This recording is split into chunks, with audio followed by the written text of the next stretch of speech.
안녕하십니까. 과학기술 분야 영상 같이 봅시다. 자, 과학기술 분야 글의 특성 뭐 항상 하듯이 앞대가리에 뭐 나오는지 좀 같이 봅시다. 야 근데 이거 왜 뭐야 분필이 왜 다 없어.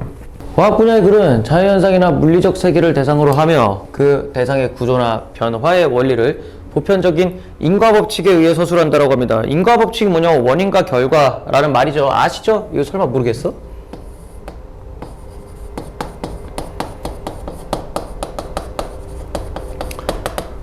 이거예요. 그러므로 객관적 자료에 근거한 과학적 사실이나 법칙을 제시하는 경우가 많습니다. 결국 있는 거에서 다 답이 있다라는 소리입니다. 과학 분야의 글에는 수학, 물리학, 화학, 생물학, 지구과학 등 기초적 자연과학에 관한 글뿐 아니라 과학의 역사, 과학과 다른 학문과의 관계 등 과학에 관한 일반적인 글도 포함을 한대요. 그래서 범주가 조금 길죠.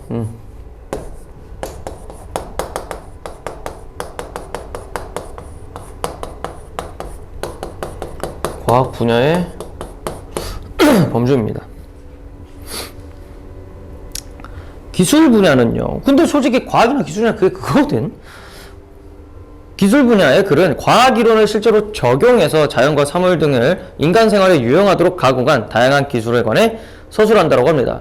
즉, 기술 공학적 원리나 법칙을 탐구하고 설명하는 글이라고 해요. 기술 분야의 개념인데요. 그러니까 이제 과학은 이론 같은 거고 그 과학 기술을 과학을 가지고 적용을 한 게 기술 분야라고 얘기를 생각을 하면 되겠습니다. 아유 목 아파. 그래서 이 과학기술 분야의 글은 대부분 설명적인 글이 많아요. 그래서 재미가 없어요. 그래서 그 구성이 체계적이고 내용은 분석적인 경우가 많으므로 이런 특성을 고려하여 읽어야 된다고 합니다. 그러나 자연현상 및 물리적 세계를 관찰하라고 설명하는 글에도 주관적 가치관이 되어 있대요. 이놈의 주관적 가치관 때문에 우리가 맨날 뭐 해야 돼요? 비판적인 글 읽기를 해야 되는 겁니다. 그래서 우린 뭐해? 이게 필요하다는 거다. 교수의 주관적인 생각을 우리가 비판적으로 판단을 해야 된다라는 거예요. 또한 시각적 보조자료, 그러니까 이제 그래프라든지 아니면은 뭐 소리의 높낮이니 뭐 이런 거를 나타내겠죠. 그런 거를 제시하면요, 내용과 관련지어서 이해할 수 있도록 해야 한다라고 나와 있습니다. 오케이, 이거 과학기술 분야 글을 읽는 방법이나 봅시다. 이런 것보다 뻔하겠죠? 맨 처음에 이것만 거의 다 봐주세요. 과학 용어나 개념을 명확하게 이해하고 객관성을 파악하며 이렇게 지식과 정보의 객관성을 파악해요. 과학기술 분야의 글을 읽을 때 글에 사용된 용어나 개념을 정확하게 알지 못하면 글의 내용을 이해하기 어려워요. 따라서 과학적 개념과 원리를 정확히 파악하여 읽어야 한다. 만약 내용을 이해하기 어렵다면 다른 과학 자료나 사전, 인터넷 등을 활용하여 읽거나 과학 잡지 등을 읽어 과학 기술 상식을 넓히는 것이 좋다. 또한 이러한 과정을 통해 글에 제시된 지식과 정보가 객관적이며 믿을 만한 것인지 파악해야 된다. 이런 것들 다 비판적 읽기에 포함되어 있던 것들이죠. 두 번째로 갑시다. 자, 대상에 대한 논거 입증 과정을 파악하고 타당성을 판단하라고 합니다. 그래서 논거의 입증 과정 파악하고 타당성 판단. 글쓴이의 주장이 과학적으로 마탱이가 같다면 그 내용을 신뢰하기가 어려워요. 그러므로 대상에 대한 논거를 입증하는 과정이 매우 논리적인지 그 제시된 논거가 타당한지 등을 따져가며 비판적 관점으로 또 비판적이래. 넘겨. 그래서 어쨌든 저거 해라. 두 번째. 세 번째는 뭐예요? 응용과 한계 파악하기. 왜냐면 과학기술이 모든 거에 대한 답이 될 수는 없습니다. 뭐 그래서 이런 거에는 좋지만 또 안 좋은 점이 또 있다. 그래서 그걸 보완한 과학기술이 또 나왔고 그 다음에 또 과학기술이 나왔고 이런 식으로 나타나요. 무조건 좋다라고만 얘기하는 건요, 고등학교 1학년 수준입니다. 2학년은 이제 좋은데 이런 문제도 있다라고 얘기를 해줘. 그래서 과학기술 분야의 글은 독자들이 내용을 쉽게 이해할 수 있도록 일상생활과 밀접한 문제를 예로 제시하거나 일상생활 속에서 사용하는 물건을 통해 과학의 원리를 설명하는데요. 따라서 그 원리를 배울 때 단순 지식에 그치지 말고 응용하고 생각을 해보라는 거죠. 그래서 이게 보시면 도르래 가지고 얘기를 하고 있는 겁니다. 그래서 이 도르래 어떻게 움직이는지 여기서 정리를 다 했네요. 그래서 과학기술은 이게 움직이는 원리 아니면 이게 과학적으로 어떤 이론적으로 증명이 된 것들을 가지고 얘기를 한 거기 때문에 다 답이 달려 있습니다. 그래서 지문을 한번 같이 보겠습니다. 사람들은 흔히 인간 사회에 나타나는 경쟁 구도를 설명할 때 찰스 다윈의 진화론을 언급한다고는 한다. 세상의 모든 부조리와 불평등의 근원은 약육강식과 적자생존의 원리이고 진화론은 이를 잘 뒷받침해주는 논리라고 생각한다라고 하는데요. 자, 이 부분 왜 세상의 모든 근원은 논리로 생각한다라는 겁니다. 결국 일반적인 생각이죠. 진화론에 대한 일반적인 생각.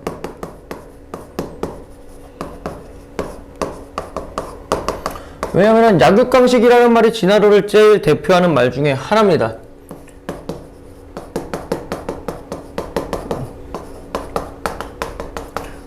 강한 자가 살아남고 약한 자는 도태되는 게 뭡니까? 바로 자연의 섭리잖아요. 그렇기 때문에 강한 쪽으로 진화를 하기 마련이에요. 모든 동물과 식물들은. 더 우상 유전자라고 하죠. 그렇기 때문에 공부도 똑같아요. 수능이 딱 진화론이에요. 성적이 낮으면 도태되는 거고요. 높은 애들 뽑아다가 잘 살게 되는 겁니다. 좀 단순하죠? 그게 일반적인 생각인데 자 뭐래냐? 하지만 킹치만 나왔죠. 하지만 과연 그럴까? 사실 진화론만큼 오해를 받는 과학도 이론도 드물다. 그러면 이 말이 나왔다는 건 뭐야? 이게 아니란 소리죠. 그럼 진화론에 대해서 일반적인 생각과 정반대 이야기를 해줄 겁니다. 많은 사람이 진화에는 우열관계의 바탕을 둔 특정한 방향이나 목적을 향하는 성질이 있다고 오해한다. 방금 내가 도 역시 우성유전자라고 했죠. 우열을 가린다라고 한 건데 그게 아니라는 거죠. 그래서 오해한다. 이게 뭐니까 진화에 대한 잘못된 인식.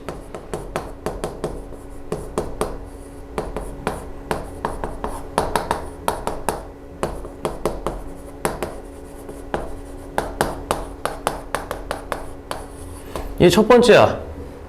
두 번째도 있어요. 즉 세월이 지날수록 생물체는 이전보다 더 훌륭한 것이 되어 이상적인 생물체 모습에 한 발씩 가까워지며 열등한 존재는 진화를 거쳐 고등한 존재로 발전된다고 여긴대요. 이게 두 번째겠네. 꽤 긴데? 이것도 잘못된 인식 두 번째입니다. 여기가 첫 번째, 두 번째예요. 얼핏 보면 생물체가 진화를 거쳐 단순한 존재에서 복잡한 존재로 미숙한 개체에서 성숙한 개체로 바뀌는 듯 보여 진화가 발전과 개선을 내포하고 있다고 생각하기가 쉽다고 합니다. 자, 그래서 이 부분도 진화가 발전과 개선을 내포하고 있다. 세 번째입니다. 어디 갔어? 그럼 진화는 발전이 아니란 소리겠네요. 잘못된 인식 세 번째입니다.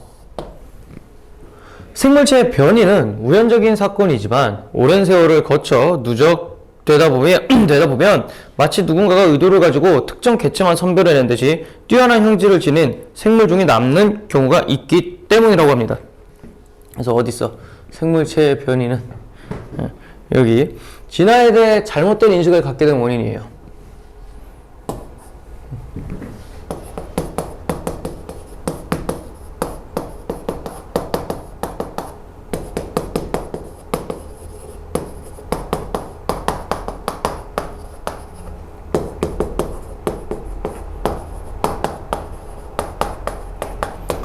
그러니까 우리는 진화라는 거는 딱 그건 약육강식의 말이랑 좀 다르죠. 왜냐면 지금 여기서 얘기한 거는 특정 개체들이 살아남는 것이 진화론이라고 우리는 알고 있었거든요. 왜? 얘는 열등하니까 자연의 그런 싸움에서 져가지고 오히려 강한 자가 독식하고 그래서 그 강한 자의 유전자가 더 퍼지는 거를 우리는 알고 있는데 그럼 얘가 얘기하고 있는 거는 아니란 소리네. 하지만 또 나죠. 하지만 이는 생물체 진화가 환경에 더 잘 적응한 개체가 선택되는 방식으로 이루어왔기 때문에 일어나는 결과일 뿐이지 애초에 그런 결과를 염두에 두고 만들어졌다는 뜻은 아니다라는 거예요. 그러니까 이제 누군가가 얘를 픽해서 얘만 잘 된다. 왜? 얘가 더 좋은 애니까 라고 생각하는 게 아니라 뭐라고 얘기해야 돼? 얘가 더 잘 적응을 했다라고 얘기를 하는 거죠. 그게 그 말 아니야 근데? 참 말을 그래서 진화론의 핵심이 자연선택이라는 개념인데 야 노란색 어딨어?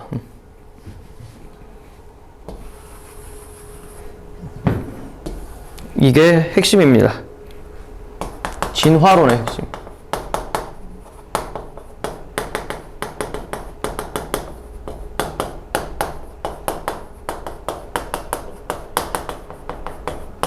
이거는 진화론의 핵심은 자연선택이라는 겁니다. 그러니까 이제 뭐 훌륭하고 열등하고의 문제가 아니라는 거죠. 누가 더 잘 적응했냐라는 겁니다. 그러니까 없어진 애들이 열등해서가 아니란 소리예요. 우리도 대학 간 애들이 우수한 거고 우린 열등한 거예요? 그럼 우리는 살 가치가 없는 거야?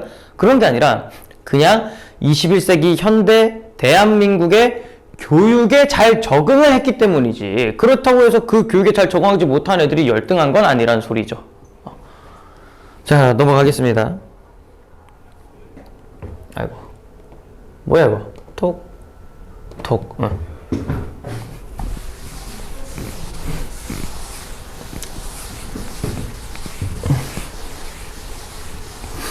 하지만 우리는 여전히 진화론이라는 말을 들으면 약육강식과 적자생존이라는 말을 먼저 떠올린다.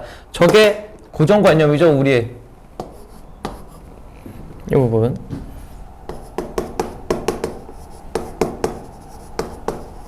아, 높아.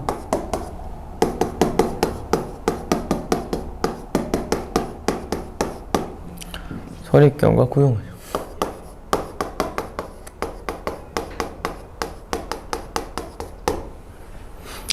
사실 적자생존이나 약육강식이라는 말을 처음 쓴 사람은 다윈이 아니라 동시간대 영국 철학자이자 경제학자였던 스펜서이다. 스펜서라는 사람이 그러면은 적자생존 약육강식을 먼저 얘기했네요. 정순사는 누구야? 다윈이 아니라 스펜서입니다. 당시 스펜서는 인간의 사회 발달 과정을 설명하기 위해 생명체의 진화 이론을 끌어들였다. 스펜서는 사회를 하나의 유기체로 보는, 즉 초유기체가 뭐냐? 사회를 이루고 있는 것을 초유기체라고 합니다. 초유기체. 꿀벌개미처럼 여러 개체가 모여 하나의 큰 사회를 이루고 있는 곤충을 곤충상하고 가족고주기로 집단하고 완전히 초유기체로 한다. 초유기체에 대한 설명이에요. 이거 모르면은 그냥 이거만 봐. 그러니까 유기체인데 큰 집단을 이루고 있는 거를 유기체라고 합니다. 하나의 명령체계나 사회를 이루고 있는 걸. 로 보는 관점을 가지고 있었다고 합니다.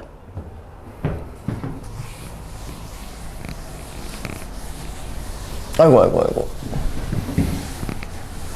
그러니까 이 진화론이 열등한 거에서 우수한 걸로 진화를 한다라고 보면요, 염소가 제일 열등이가 없다니까요? 걔네는 절벽 타는 애들이잖아요. 근데 걔네가 도대체가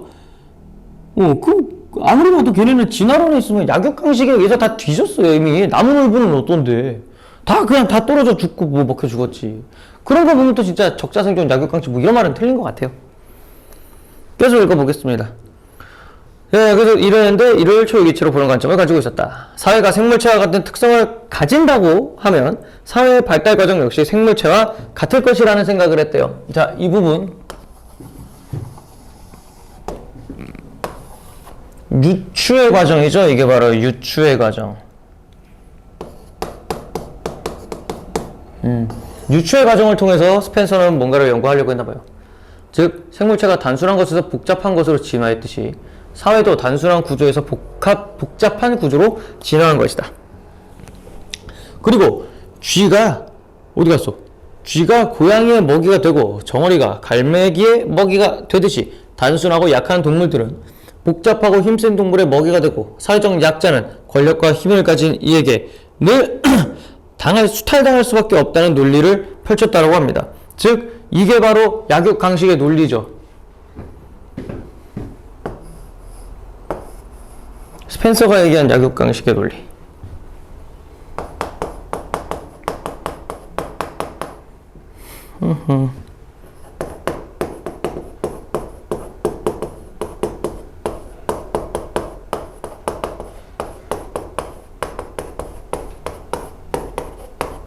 그건 다윈이 한 말이 아니라 스펜서가 한 말이고, 다윈은 이랑 좀 다르다는 거겠죠.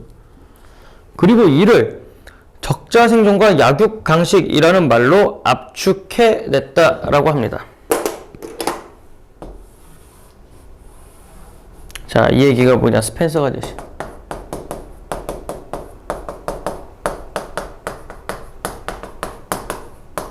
시간 사회진화.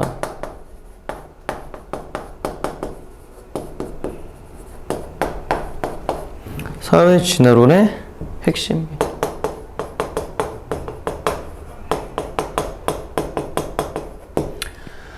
이렇게 스펜서에 의해 다윈이 주장한 생물학적 진화론은 인간 사회의 변화 과정을 설명하는 사회 진화론으로 확장되었다고 합니다. 넓어졌네요. 그러니까 사회 진화론, 사회는 그런 식으로 형성이 된 거죠. 왜냐하면 부족과 부족 간의 경쟁, 더 나은 사회가 하나의 사회를 흡수하거나 조지고, 그러니까 어떻게 보면 전쟁의 역사를 설명할 수도 있을 것 같은데, 지금 우리가 핵심적으로 보자는 거는 사회가 아니라 한 유기체, 한 어떤 인간이 아니면은 뭐 짐승이 어떻게 진화를 하냐라는 거를 봐야 되니까요. 애초에 스펜서가 말했던 약육강식과 적자생존이라는 말이 어째서 다윈이 말한 것으로 왜곡이 되어 알려졌는지는 알 수가 없네요, 진짜로. 다윈은 자신의 책 어디에서라도 약육강식에 관해 이야기하는 바가 없답니다. 존나 억울하겠죠? 다윈, 적자생존이라는 단어 역시 종의 기원이 다윈이 쓴 책입니다. 그 초기 판본에서 나타나지도 않습니다. 종의 기원을 제5판을 찍을 때쯤에야 다윈은 스펜서가 말한 적자생존이라는 단어가 자신의 이론을 설명하는데 도움이 될 것이라고 생각해서 이를 채택했을 뿐이에요. 도움이 된다라고. 이전에 다윈이 진화론에서 사용한 주요 단어는 자연선택이라는 말이었다라고 합니다. 그러니까 이제 다윈은 자연선택을 얘기한 건데 어쩌다가 적자생존이 됐냐고. 사실 다윈이 주목한 지점은 생물체에 일어나는 변이의 다양성이었다라고 합니다. 이 변이의 다양성은요, 설명을 좀 드리자면요.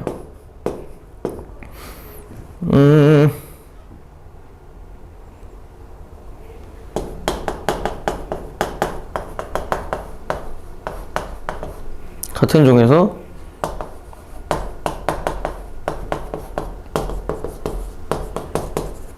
모양과 성질이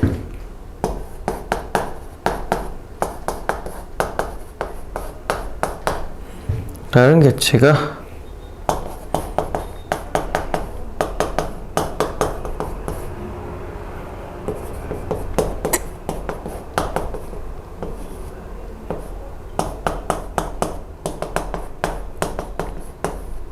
다양하게 존재하는 속성이라고 합니다. 그러니까 이제 개 하면은 뭐 웰시코기니, 닥스훈트니, 리트리버니, 허스키니, 말라뮤트니, 샤무헤드니 종이 엄청 많잖아요. 그런 식으로 그런 거 다윈은 변이의 다양성이라는 거야. 사람만 해도 종족이 몇 개가 있죠. 동양인, 서양인이라고 얘기를 하고 뭐 색이 있네 없네 막 이런 걸로도 하고.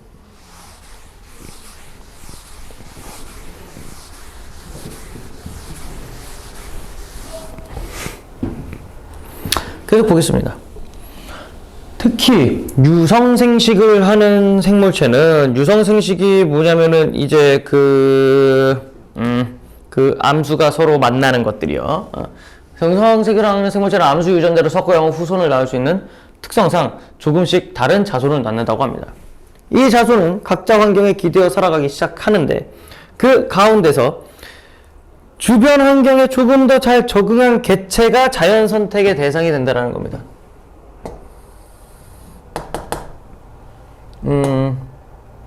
이게 자연 선택. 그러니까 자연의 선택을 받았다라고 얘기를 하겠죠. 그래서 각자 환경에 기대어 살아간다. 그 결국에는 뭐야? 어디 갔어? 이것도 하나 줄을 치고 씁시다. 그래서 환경적 유연이에요. 아이씨.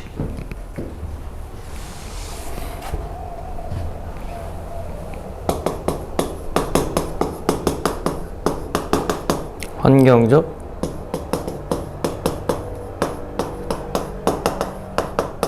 이게 진짜 신기한 게 같은 여우라 하더라도 북극여우와 사막여우의 생김새가 다릅니다. 북극여우는 귀가 엄청 조그매요. 사막여우는 귀가 더럽게 큽니다. 왜? 환경에 따라서 사막여우는 열을 배출을 엄청나게 많이 하기 위해서 그 표면적이 커요. 특히나 귀로 열을 많이 내보낸대요. 북극여우는 열을 어떻게든 안 빼앗기려고 귀가 많이 조그매요. 작습니다. 그래서 계속 하겠습니다. 그래서 살아남아 자신의 유전자를 후손에게 물려줄 가능성이 커진다. 초기에는 이 변이로 인한 차이가 거의 눈에 띄지도 않지만 오랜 세월 동안 변이가 쌓이게 되면 어느 순간에 눈에 띄는 차이가 나타나게 되고 이것이 그 생물의 종의 특징으로 자리를 잡게 된다라고 얘기를 합니다.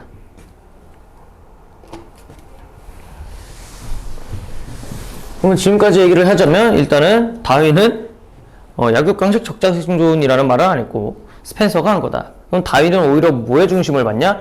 종의 다양성을 파악을 했던 사람이에요. 그래서 그러면 종의 다양성이라는 거를 설명을 해주고 그럼 그 종의 다양성은 어떻게 나타나냐? 암수가 만나서 생식을 하는 애들은 조금씩 다른 애들을 낳을 수밖에 없어요, 과학적으로. 그런데 그렇게 낳은 애들 중에서도 자연에 잘 적응한 애들이 그 후손을 계속해서 자신들의 그 특징으로 널리 퍼뜨릴 것이고, 그것이 선택이 되면은 좀 시간이 지난 다음에 어떠한 종의 특징으로 나타나게 된다는 거죠. 그래서 좀 어느 정도 시간이 걸린다는 거지. 계속하겠습니다. 다윈은 이러한 변이가 쌓여 점차 환경에 더 잘 적응된 방식으로 변화한다고 생각을 했대요. 하지만 더 잘 적응한 방식이 오로지 한 가지 방식뿐이라고 말한 적은 없다고 합니다. 오히려 자연 선택의 다양성에 대해 더 많은 주의를 기울였다라고 하네요.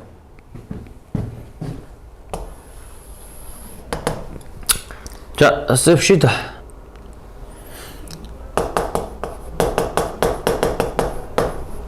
환경에 더 잘 적응하여 살아남은 개체는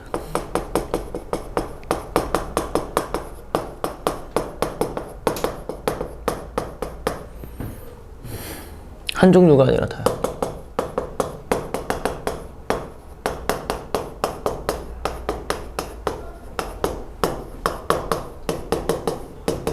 그러니까 신기하게 자연선택은요, 그렇다고 해서 얘만이 아니라 막 여기저기 다 해준다라는 거지. 사막여우도 그러면 사막여우 하나만 있는 게 아니라고. 그 사막여우 안에서도 또 종이 또 쫙 나뉘겠죠. 그래서 적응하는 새끼들은 여러 가지가 있다. 자연선택은 하나한테만 하는 게 아니다. 계속하겠습니다. 자, 그래서 어디 보자. 좀 더 구체적으로 말하면 다윈은 변하는 생명체가 환경에 더욱 잘 적응하기 위해서 번식행위를 통해 우연히 이루어진다. 그 과정에 어떤 외부의 힘이 개입하여 작용하지 않으며 모든 생명체는 우열이 없다라고 얘기했습니다. 그러니까 오히려 다윈은 우열이 없다라고 얘기를 했어요. 어디 갔지? 결국 적자생존 약육강식이라는 말하고 정반대죠. 보시면은 자, 그리고 또 여기부터 여기까지 해서 이 부분 다윈이 한 말 다 가로치시고,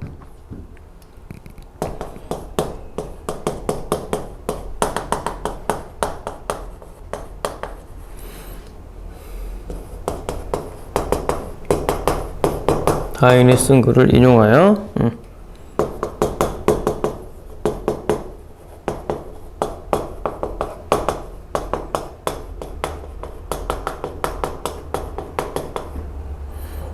일반적 인식을 반박.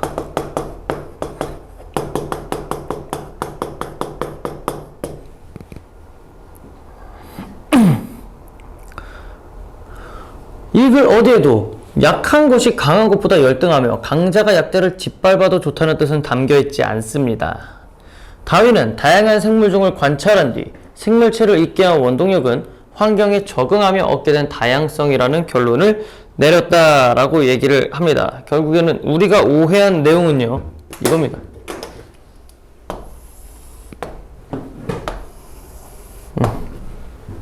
이거야.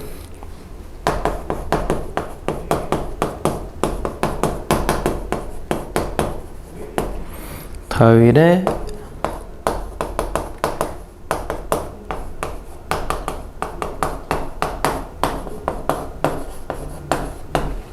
진화론에 대한 오해의 내용입니다.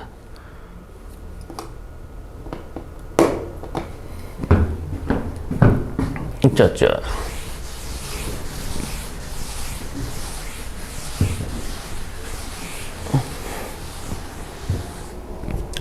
이게 막 반짝반짝이 막 그거네. 색깔이 막 보이네. 계속 하겠습니다.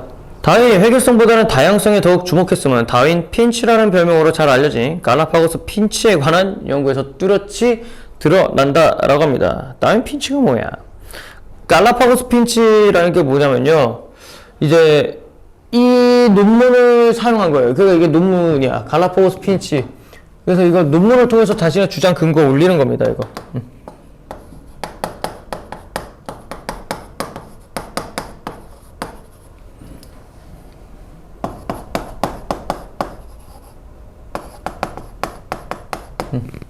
1835년 9월 남아메리카 에콰도르 서쪽 해안가에서 1000km 떨어진 곳에 있는 갈라파고스 제도에 도착한 다윈은 이 섬에 서식하는 핀치를 통해, 핀치가 생물 이름인가 봐요. 핀치를 통해 흥미로운 사실을 발견했다. 갈라파고스 제도에 모두 13종의 핀치가 서식하는데 이들은 크기나 습성 등은 비슷하지만 부리의 모양은 천차만별이었다고 합니다. 이들 핀치는 저마다 독특한 부리 모양을 가지고 있는데 그 모양은 그들이 주로 먹는 먹이와 관련이 있었다라고 합니다. 자, 그래서 어디 갔어?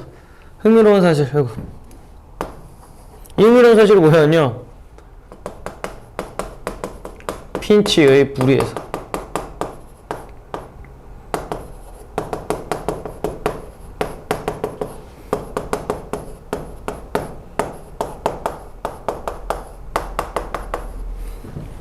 종의 다양성. 어디 갔어? 종의 다양성을 나타나. 솔직히 종의 다양성이라는 게 진짜로 약육강식이란 게 있다면은 진화론은 틀린 거예요. 왜냐면은 진화론 자체가 진짜 약육강식이고 적자생존이었다면 탈모는 다 없어졌어야 됩니다. 그 탈모 유전자는 열등한 거잖아요. 털은 보온에 있어서 최적인데 그럼 이 추운 겨울 어떻게 살아남았어 다들? 그 말은 뭐다? 다윈의 진화론은 약육강식을 말한 적이 없다라는 거에 대한 어떤 근거가 되겠죠. 일단은 핀치 얘기나 계속 해봅시다. 갈라파고스 제도에는 모두 13종의 핀치 서식하고 이들은 크기나 습성 등은 비슷한데요. 부리의 모양이 아주 다 달랐대요. 자, 그래서 이들 핀치는 저마다 독특한 부리 모양을 가지고 있는데 그 모양은 주로 먹이와 관련이 되어 있다라고 하는데 도대체 뭐 어떻게 됐길래? 예를 들어봅시다.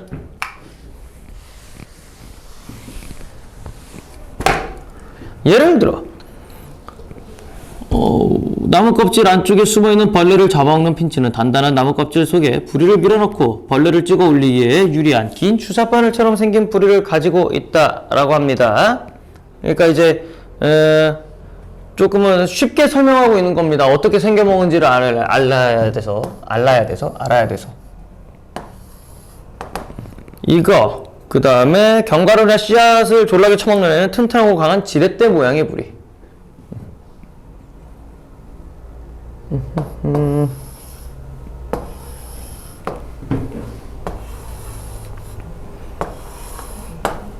이런 걸 가지고 있다라고 합니다. 그래서 이 두 개가 뭐냐면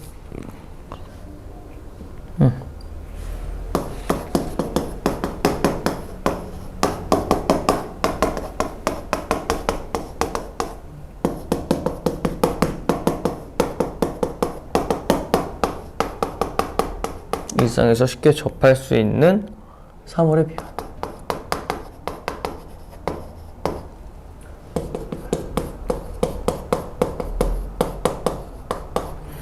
그래요, 이해하기 쉽게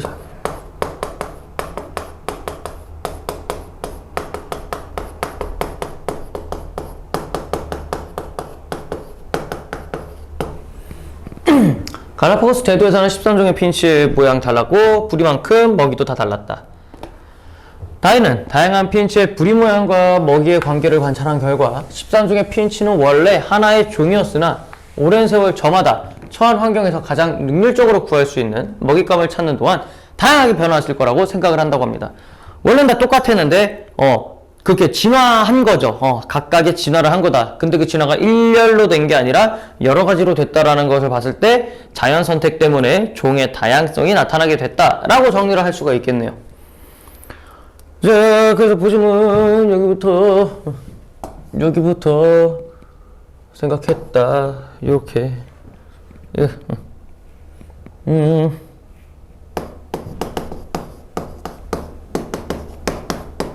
한 종의 핀치가 13종의 핀치로 무엇을 했어요? 진화를 했죠? 즉 이거는 뭐라고 얘기를 할 수 있을까? 변이의 다양성을 나타내 줄 수 있는, 변이의 다양성을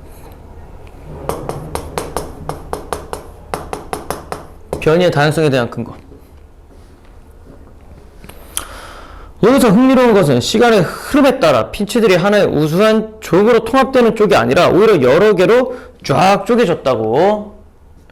이들 먹잇감이 구하기 쉽고 찾기 쉬운 한 종류로 모이지 않고 다양하게 세분화되었다는 점 역시 우리가 주목을 해야 된대요. 만약 13종의 핀치가 모두 한 가지 먹잇감에만 집착을 했다면 어떻게 됐겠습니까? 그러면 뭐 하나의 그것만 되지 않았겠어요? 근데 먹고 살려고 또 이렇게 했나 보지. 자, 그래서 상황을 가정하며 의문을 제기했다 뭐 이런 식으로 나옵니다. 아마 먹잇감이 부족해져 갈라파고스 제도에서는 핀치의 수는 훨씬 적었을 것이다. 결국에는 자신들의 생존을 위해서 하나의 먹이만 먹지 않게 된 거예요. 인간이 뭐 다 먹듯이. 자, 봅시다.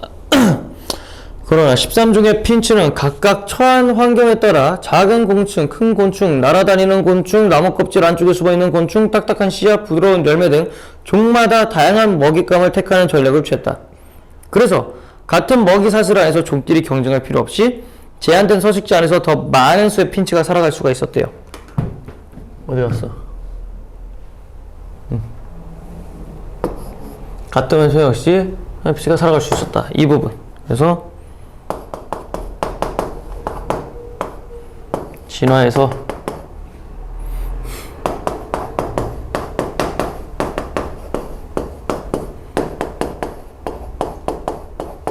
다양성의 증가가 중요한 이유.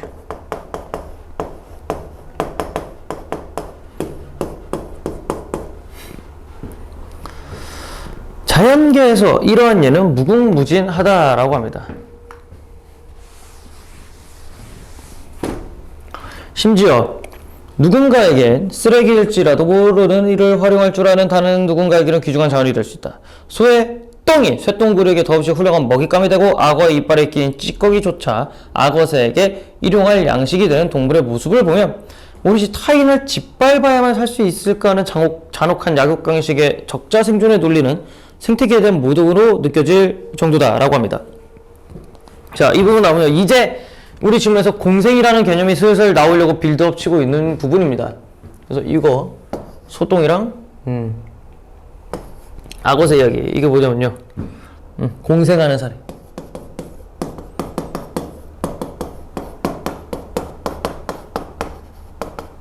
결국 앞에서 얘기하는 거는요, 이제 다윈의 진화론이 꼭 누군가 남을 짓밟아야 된다라는 말이 아니고 생물은 다양하게 살아야 된다라는 겁니다.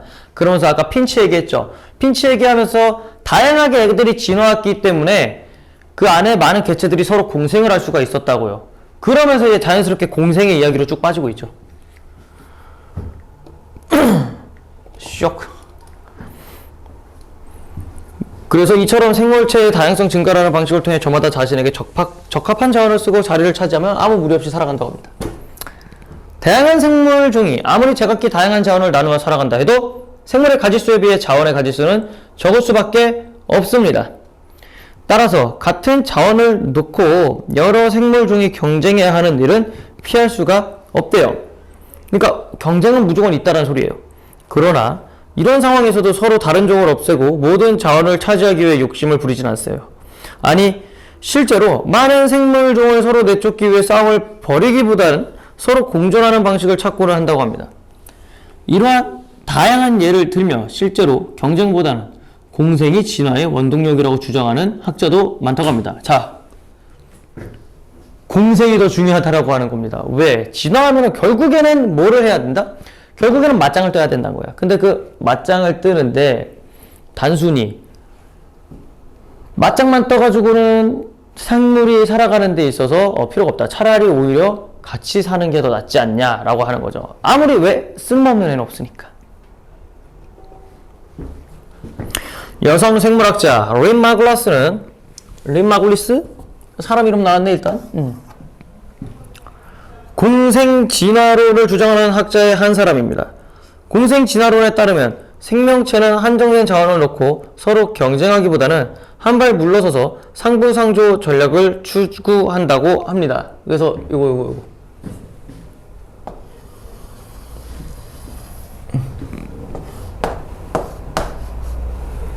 공생 제일 잘하는 하이에나죠. 일단 기다려요. 다음 올 때까지 가만히 기다렸다가 하이에나가 가요. 그럼 하이에나가 먹다 남긴 걸 또 누가 해요? 까마귀가 와요. 까마귀나 독수리들이 와서 그거 먹습니다. 지의류는 잘 알려진 공생생물이다. 얼핏 보기에는 이끼처럼 보이는 지의류는 사실 곰팡이나 버섯 같은 균류와 파래나 청각 같은 조류가 한데 어우러진 생물체라고 합니다. 그러니까 뭐 풀떼기예요. 풀떼기예요. 해조류. 보통 조류는 광합성을 통해 포도당을 합성하는데 이를 독식하지 않고 균류에게도 나눠주어 균류의 생존을 돕는다. 그러니까 이제 균류 같은 경우에 이제 버섯 같은 애들은 햇빛 없어도 존나 잘 자라요. 근데 얘네가 잘 자랄 수 있는 뭐야? 이끼 같은 애들이 광합성에서 모아둔 것을요, 얘네한테 또 이렇게 준대요. 습습하고 뭐 땅에 있는 양분을 결국 지들이 먹는다는 소리겠지.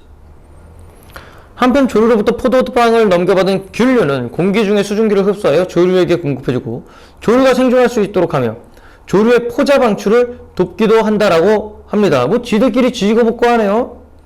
지류의 공생관계는 너무나도 밀접하여 이 둘을 분리하면 단독 생활을 할 수 없을 정도로 서로에 대한 의존도가 강하다. 지류는 균류와 조류가 합쳐져 진화한 새로운 생물종이라고 생각될 정도래요. 그러니까 생각될 정도지 그렇다라는 게 아닙니다. 새로운 생물종이 아니에요. 그렇다고 생각을 하는 거지. 그래서 이거는 공생예시입니다. 공생예시. 넘길게요.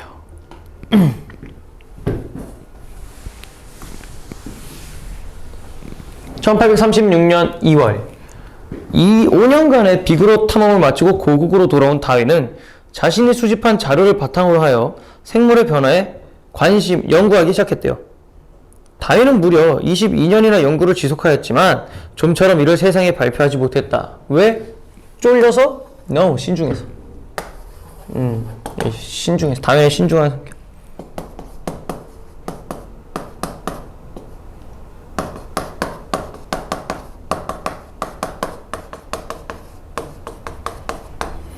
(1858년) 그런 그에게 한 통의 편지가 도착했다. 아마존과 말레이 제도 지역에서 생물을 연구하던 젊은 연구자 윌리스가 보낸 편지였다. 윌리스는 다윈이 오랜 전부터 생물 변화에 관해 연구하고 있음을 알고 자신의 연구에 훈수 좀 넣어달라고 편지를 보냈대요. 근데 윌리스의 편지를 받은 다윈은 매우 서프라이즈했네. 어메이징했대. 이건 그냥 놀랐네. 윌리스의 편지에 적힌 내용은 다윈이 오랜 기간 연구하고 있던 것과 거의 같은 결론을 내리고 있었기 때문이래요. 신중한 성격의 다윈은 자신의 연구 결과 발표를 20년이 넘도록 미루고 있었대요. 그러자 한 젊은이가 지랑 똑같은 생각을 한 걸 알고 다윈은 여러모로 놀랐다고 하네요. 아이고 씨, 안 넘기고 계속 읽었네. 계속 놀랐대요. 세상은 2등을 기억하지 않아요. 언제나 1등만이 남을 땐 더러운 세상. 하지만 야, 2등도 잘한 거야. 홍진호 얼마나 그겁니다. 홍진호 나무 위키에 쳐보세요. 2등만 미친듯이 한 사람이에요. 자, 다윈은 이거 했고 1등만 남는다. 역사는 승자만을 기록한다. 학계에서도 예외는 아니다. 어떤 학설에 자신의 이름을 붙일 수 있는 영광은요, 최초 발견자나 설립자에게 주어진다라고 합니다. 만약 다윈이 인간적인 방법에만 치중한 사람이었다면 약육강식의 원리에 따라 어떻게든 월리스를 조지려고 했을지도 모르죠. 다윈은 연륜이나 연구 경력, 수집된 자료에 비롯해 재력이나 사회적 지위도 이미 월리스를 찍어 누를 수 있었기 때문에 그가 맘만 먹었으면 월리스를 학계에서 매장하고 지 혼자 독차지가 가능했었어요. 그러나 다윈은 생태계와 생물체의 상호관계에 대해 조예가 깊었고 생물체는 반드시 약육강식 원리에 지배받지 않을 걸 알고 있었대요. 뭐 그래서 공생했다는 소린가? 결국 다윈은 월리스의 연구 결과가 자신의 것과 유사함을 인정하고 기꺼이 월리스를 자신의 동료 연구자로 받아들여 진화론에 관한 첫 번째 논문의 공동저자로 인정했대요. 후세 사람들은요, 다윈을 어디 갔어? 매우 신사적으로 행동했다고 말하지만 사실 다윈은 최적의 결과를 가져올 전략이 무엇인지 본능적으로 깨달았다고 말해도 무방하다는 생각이 드는데요. 수십 년간의 연구 결과를 가지고 있던 다윈이 몇 년간의 연구를 해왔던 월리스를 동등한 자격의 연구자로 인정하고 받아들였지만 사람들은 다윈의 이름을 기억할 뿐 월리스를 기억하는 일은 거의 없다고 합니다. 그렇죠. 어떻게 보면 다윈은 선수 친 거야. 근데 이거 그 약육강식 잘 알고 있는 거 아니냐? 야, 계속 봅시다. 세상에 누가 더 많은 연구를 했고 누가 더 많이 기여했는지 억지로 주장하지 않아도 알아차리기 마련이다. 그러니까 이제 다윈이 그만큼 더 많이 한 건 알죠. 월리스가 쩔받은 거 알겠지. 그래서 만약 다윈이 약육강식 원리에 따라 월리스를 조졌다면요, 그 당시에는 성공했을지 몰라도 분명 역사는 다윈의 이름을 후배 연구자의 공로를 가로챈 파렴치한으로 기억했을 것이다. 하지만 다윈은 이게 그거지. 뭐? 이거. 얘 결국 하고 싶은 말이 이거 아닐까? 야, 이거 인문 아니야? 인문지문 같은데 과학이 아니라? 그래서 이 부분 다윈의 선택은 최적의 결과를 가져왔다.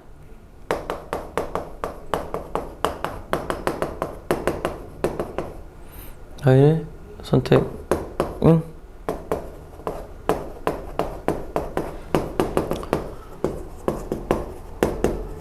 아니, 과학지문이라며요. 진화론 얘기 개 코딱지만큼 나오고. 계속합시다. 이처럼 진화론은 태생부터 경쟁보단 공존의 논리에 바탕을 두고 있었는데 우리는 이만큼 오랫동안 알아차리지 못하는 실수를 저질렀다고 합니다. 하지만 이제 세상은 변하고 있다. 획일성과 경쟁, 반복과 전쟁이 난무한 시대는 가고 다양성, 화학, 공존, 더불어 사는 삶이 최대 가치가 되는 시대가 오고 있다고 합니다. 근데 우리 주변에 일본 있죠, 중국 있죠, 북한 있죠. 이 쌍놈 새끼들 때문에 이거 같이 못 삽니다. 야, 이거 어떻게 같이 살아? 같이 살려는데 아주 그냥 서로 지 땅이라고 우기고 처앉아 있고 역사도 우기고 처앉아 있고. 아휴, 레전드. 야, 이거 씁시다.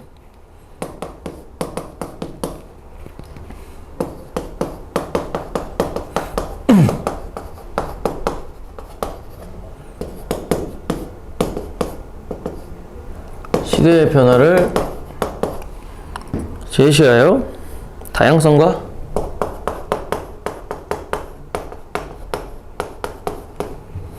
공생의 가치.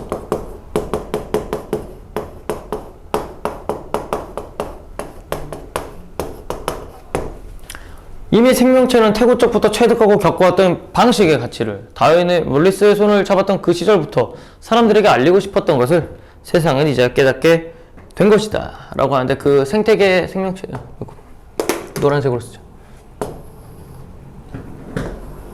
이게 뭐냐면요, 공생의 가치입니다.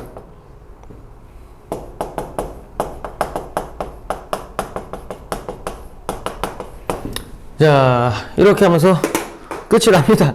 이건 뭔 그거네요. 완전히 인문 지문으로 끝났네. 자, 다음 지문에서 또 같이 봅시다. 적정기술 시작을 하고 씁니다. 자, 적정기술이 뭐냐면 이제 적당한 기술? 아니면 뭐 적재적소에 들어갈 기술이라는 생각으로 될 것 같은데, 적재적소에 들어가는 기술이라고 생각하는 게 좋을 것 같습니다. 그러니까 이제 적정기술이라 하면 그 해당 나라에게 적합한 기술이란 소리예요. 뭐 일단 계속 볼까요?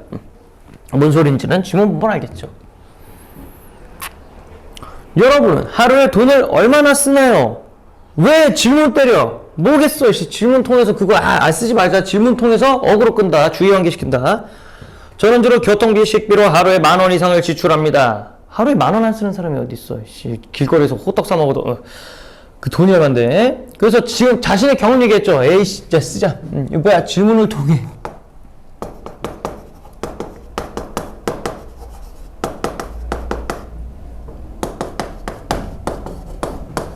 질문 통해 흥미유발, 그 다음에 자신의 경험을 통해 흥미유발.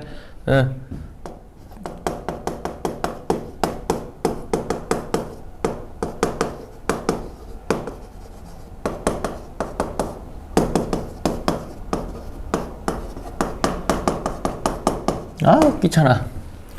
그래서 친구와 저녁 약속이라고 했다면 그 당에 돈을 쓴다. 근데 전 세계 약 12억 명의 사람이 하루에 1달러 미만으로 생활하는 사실을 알고 있나?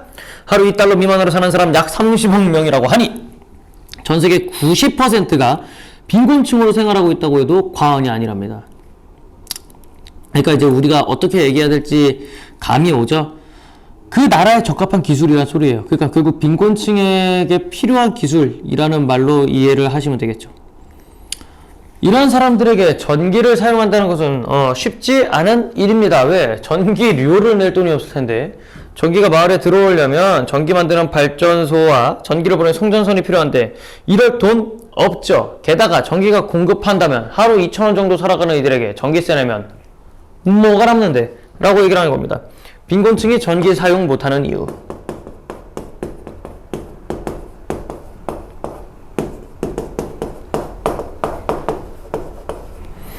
전기 사용을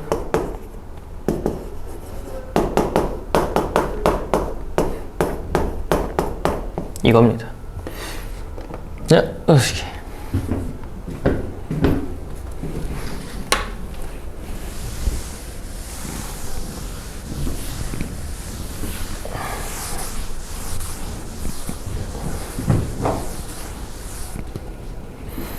자, 보겠습니다. 그럼 전기 없는 세상은 어떤 모습일까? 전기를 사용하지 못한다면 어떤 일이 일어날까요? 일단 저녁엔 어두워서 활동을 할 수가 없습니다. 자문자답의 형식이죠? 이거 왜 해요? 뭐겠어요? 뻔하죠. 자문장답의 형식. 해가 지면 할 수 있는 일이라고는 잠자는 것 빼곤 낙띵이네요. 식수는 또 어떻고요? 물을 정수하고 수도 시설을 유지 관리하는 데도 전기가 필요합니다. 개발도상국에서는 정수된 물을 구하는 것이 매우 어려워요. 자, 이거 일단은 밑줄을 쳐놓으세요. 이게 원인이야. 물을 정수하고 뭐 하는 거에서 많이 돈이 들어서 그래요. 그래서 더러운 물을 마신 사람들이요 이렇게 되고 있습니다. 그리고 원인이고요. 이거 결과죠. 내용 전개 방식, 인과관계를 들어 설명하고 있다라고 얘기를 할 수가 있겠죠. 부족한 것은 전기와 정수된 물뿐이 아닙니다.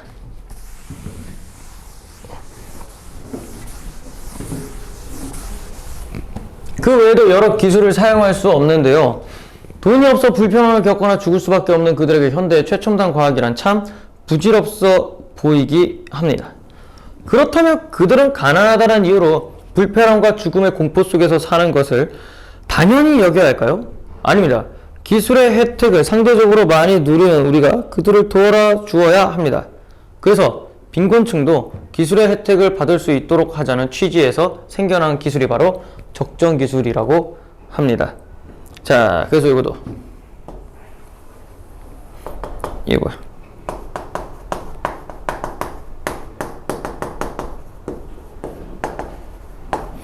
그럼 도대체 이들이 전기를 어떻게 이용해야 된다?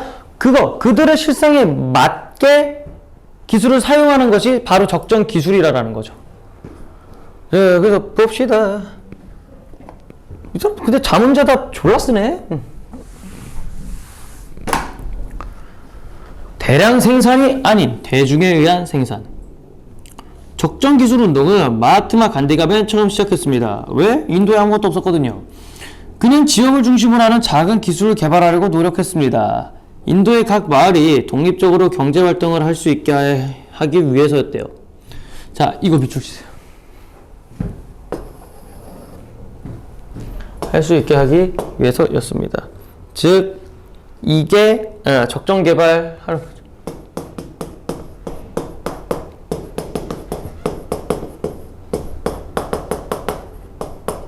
적정 기술을 어디 갔어?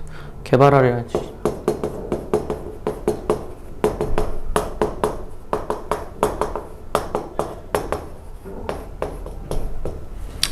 그는 이윤 증대를 위한 대량 생산 기술 그리고 소수의 사람만이 이익을 볼 수 있는 기술을 싫어했습니다.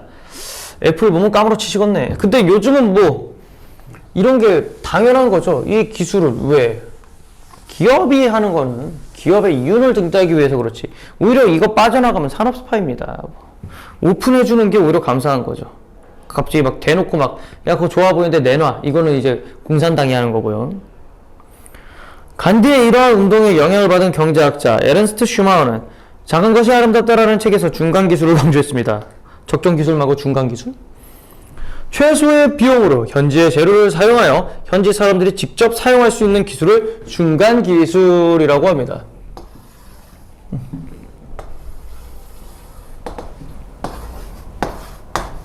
그러니까 뭐야? 싸고 거기서만 나오는 것으로 만드는 것. 그리고 그 사람들이 직접 쓰는 것. 거기 그 지역 안에서 나온 것들 가지고 그 사람들이 사용하는 게 중간 기술인가 보죠. 전 세계 상위 10%를 위한 첨단 기술이 아닌 90%를 위한, 그러니까 인간의 얼굴을 한 기술이지요. 인간의 얼굴을 한 기술? 뭔 소리야? 그게 끔찍한 혼종이지. 그러니까 인간적인 기술이란 소리겠죠. 비유적 표현입니다, 이거는.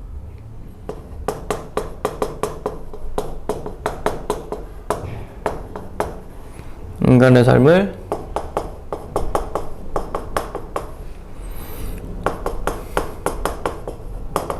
향상시킬 수 있는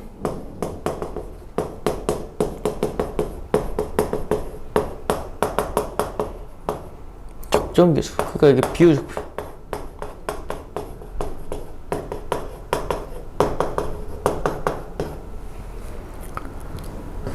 이지요. 이 기술은 개발도상국의 토착 기술은 그 안에서만 나오던 기술입니다. 토착 기술보다 훨씬 우수하지만 선진국의 기술에 비해서는 매우 싸고 소박합니다. 현재는 중간기술이라는 이름이 열등한 기술인 것처럼 오해받을 수 있어서 대안으로 적정기술이라는 단어를 사용합니다. 그러니까 결국 이 중간기술이라는 이름이 적정기술이라는 이름으로 바뀌었다라는 걸 알 수가 있겠죠. 단점이 뭐야?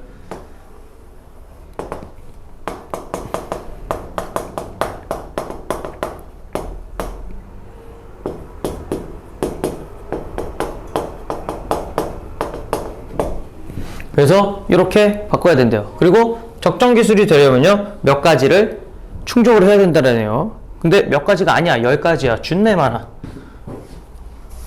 이게 나왔다는 소린 뭐다? 외워라. 이거 외워야 돼.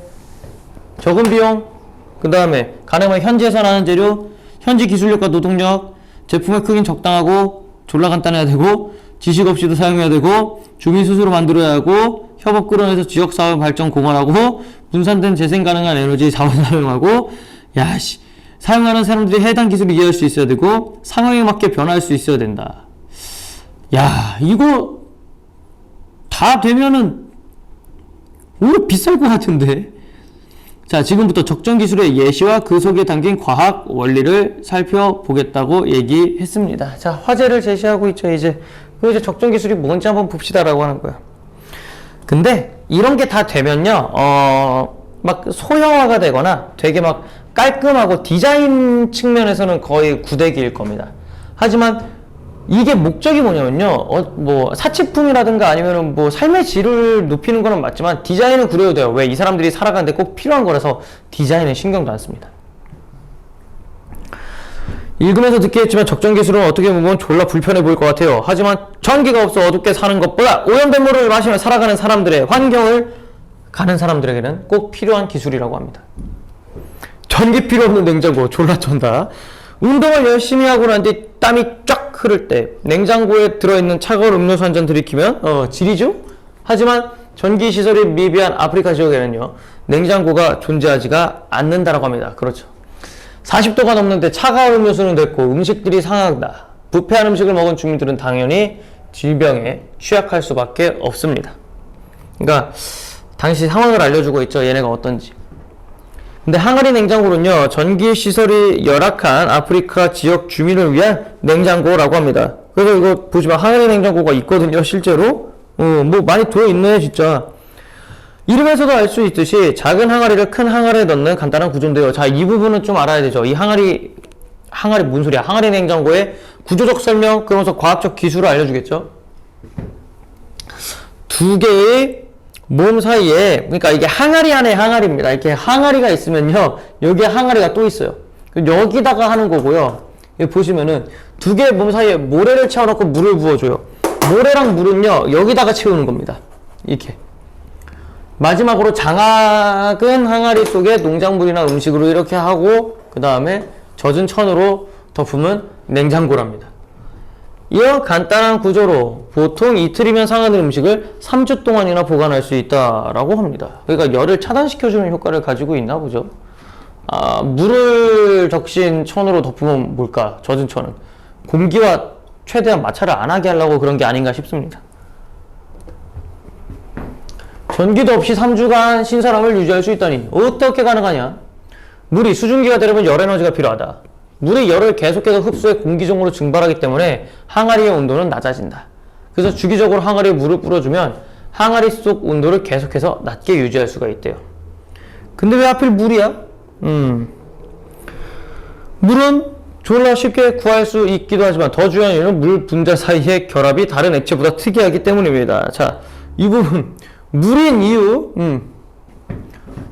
왜 하필 물일까요? 왜 물인 이유예요? 물 분자 간의 결합이 이거 결합 끊어내려면 다른 분자 간 결합을 끊어내는 것보다 많은 열 에너지를 필요하기 때문이다. 이게 기화열이라고 하는 거라고 합니다. 이게 기화열인데요. 이 기화열이 너무 높다 보니까 어때? 물은 온도를 다른 액체보다 더 많이 뺏어야 되죠. 더 많이 뺏어야 되니까 주변 온도는 더 내려가겠죠. 다른 액체들보다.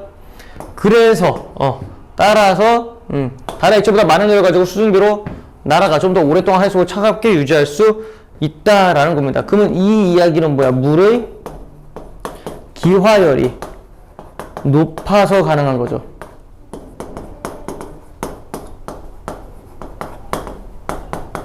이렇게 정리할 수가 있겠네.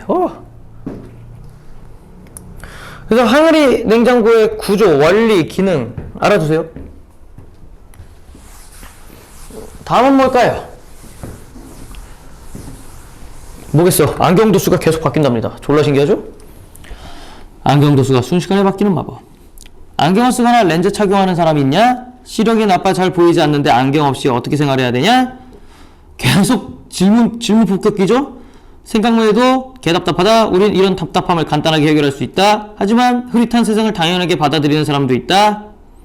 그래서 보면은 밑에 뭐 시계도 존나 좋은 거 차고 있는 것 같은데 이 사람. 자, 그래서 근데 그 사람들이 몇 명? 10억 명이랍니다. 하루에 1, 2달러로 살아가는 사람들에게 안경은 사치품일 수밖에 없습니다. 비싼 돈을 들여서 안경을 맞추고 싶어도 전문적으로 시력 검사를 하는 검안사 수가 매우 부족해 거주지 근처 자신에게 맞는 안경을 사기란 여간 어려운 일이 아니라고 합니다.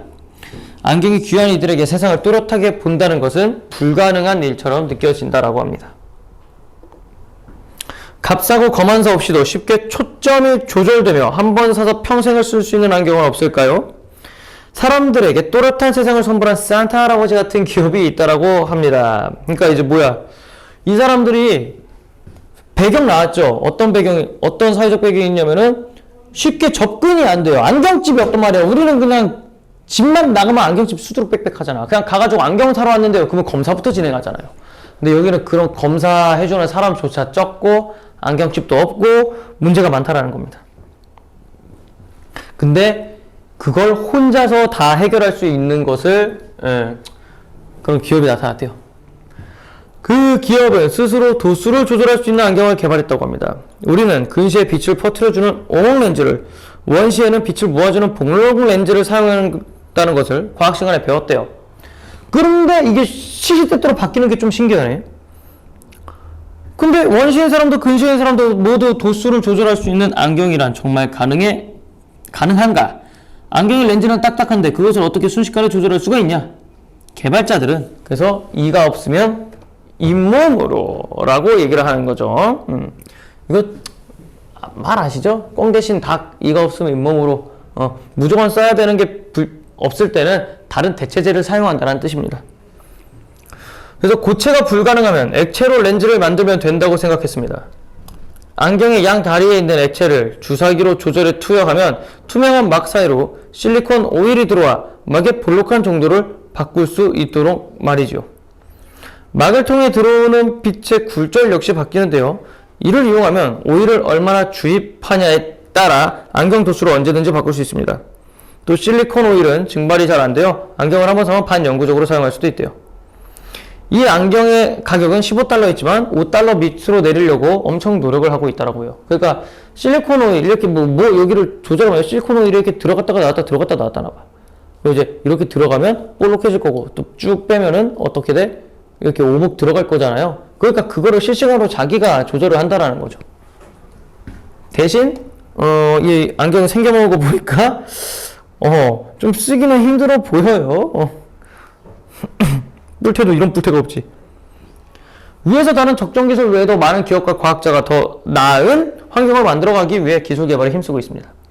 또 많은 일반인도 기부를 통해 개발도상국 사람들이 가난과 질병에서 벗어날 수 있도록 돕고 있다라고 한대요. 세상을 함께 살아간다는 의미를 깨닫게 해준 과학 기술이 많다. 여러분도 공부 좋은 날에서 이런 거 만들어봐라. 자기도 동참하겠다는 건데 마무리 어떻게 하고 있습니까?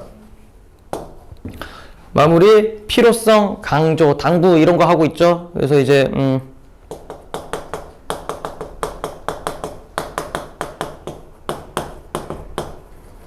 당부하는 거죠.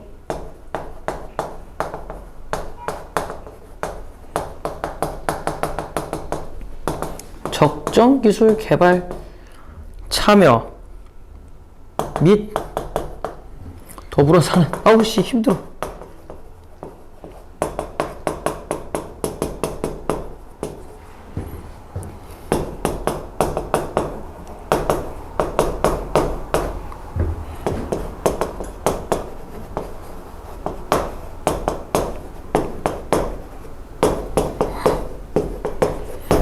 하면서 끝을 내고 있습니다. 야, 뭐 뒷부분은 사례 얘기하는 거라서요. 근데 그 사례 얘기에서는 우리가 알아야 될 겁니까?